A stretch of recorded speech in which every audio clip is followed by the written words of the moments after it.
Y'all, we got some scary news regarding Charlotte Flair, and we got some news about CM Punk and WWE's brilliant decision regarding him. That and much, much more in this video. So let's break it down. First of all, let's talk about CM Punk because he is on everyone's minds following his return to WWE at Survivor Series, and he's been feuding with Seth Rollins. And I've got to give Seth Rollins a lot of credit because he continuously brings up Punk, whether it's in interviews or even at WWE events, including this past weekend when he was working Shinsuke Nakamura in the main events. And he actually addressed the live crowd and their chants where he declared himself the best in the world. He said, I really don't feel like talking about that bum tonight. Instead, I'd like to take a second to express my gratitude to each and every one of you guys, from all of us in the back, everyone in WWE. We just want to say thank you. Happy holidays, and we'll see you guys next time. We love you. Now, do me one favor. You've been singing my song so beautifully all night long. Let them know in State College who the real best in the world is. Obviously, the shot at Punk, which I thought was hilarious. Now, in regards to WWE's brilliant decision, I think it comes down to his appearance at Deadline. He made an appearance at Deadline, NXT Deadline, where he did a segment with Shawn Michaels.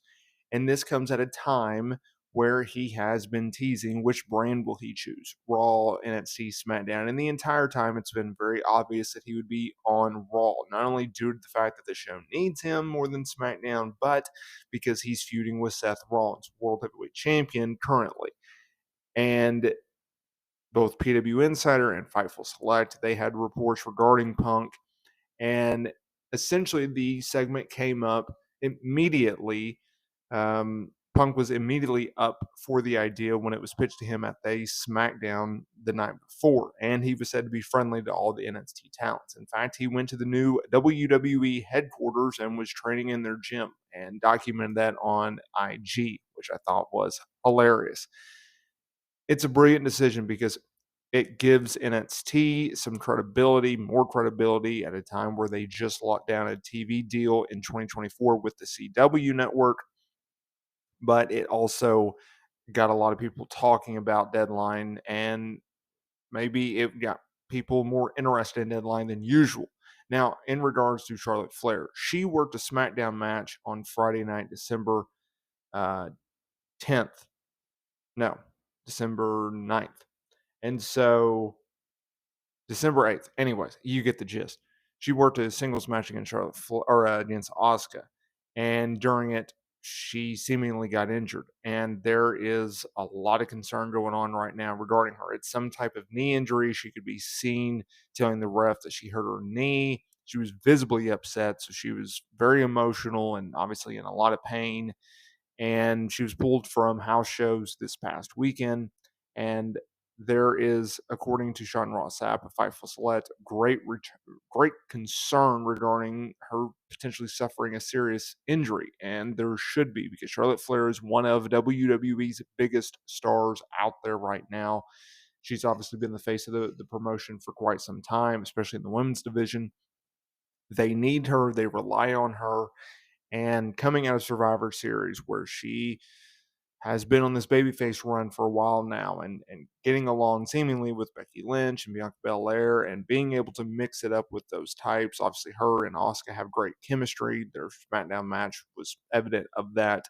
It's a great shame that she's sidelined with injury right now, and obviously we wish her the best and the speedy recovery. You don't want to You don't want to speculate about an injury or anything like that, but obviously that brings great concern considering who she is and the importance in which she brings to the company. Also, just some news and notes here. The December 25th episode of Monday Night Raw, it's looking to be a best of type of show, with Dave Meltzer of the Wrestling Observer newsletter noting that an executive in WWE told him that it's accurate to their knowledge that it will be a best of show, although it has yet to be announced by the company. Because if you look at their TV tapings, The December 15th episode of SmackDown is a double taping. So they're going to air a live show and then they're going to tape the December 22nd, I believe, SmackDown. And this all comes at a time where the company is giving its talent, its staff, its employees, etc., time off to spend with their families during the holidays, obviously. And you have no live event on Monday night the following week on Christmas night, December 25th, which it's either going to be a taping or a best of show. Now, WWE, they did a tape show for years. There was one year, I think in 2017, 2018, I forget, where they actually aired a live Monday Night Raw on Christmas night. I thought that was dumb because think about it. You gotta give these people time to have with their families because they're already flying out Christmas night to go work, a week, 10 days straight for post Christmas live events. It's historically proven that on December 26th, WWE always runs a house show at Madison Square Garden with a stacked show. It's their biggest live event of the year. So it makes sense. The best of makes sense to me. Look, when they did do tape shows, it was always Christmas themed. It was a lame duck show. Nothing ever happened. It was kind of a silly show when watching it. There was a lot of comedic elements to it. I just think it's just unnecessary. Um, and it should also be noted that Dave Meltzer also noted something which was interesting. He said that there's been talk of Tyler Bate going to the main roster soon.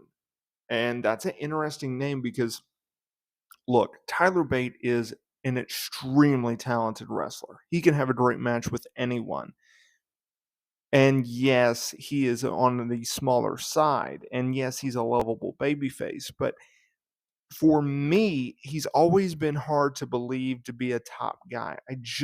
He's a good hand. That's the way I look at him. I don't see him as a main eventer. I don't even see him as an upper carder, I should say, on the main roster. I just never have. Now, look, he had a notable run in NXT UK. He was a former NXT UK champion. He was part of Mustache Mountain. And in NXT, he's done a very good job of being a good hand and helping guys get over and putting on great matches. And I think he's best fit in NXT rather than on the main roster. I just think he gets lost in the shuffle. And I understand that Triple H has booked him well in the past, but I don't see a reason for him to be on the main roster outside of just having great matches. And the problem with a guy that can just have great matches, the way that the wrestling business is currently, WWE's main roster, whether you look at it Raw, you look at it SmackDown, it's filled of guys that can have great matches. So if that's all you're bringing, I don't know what else you can bring to it. That's just me.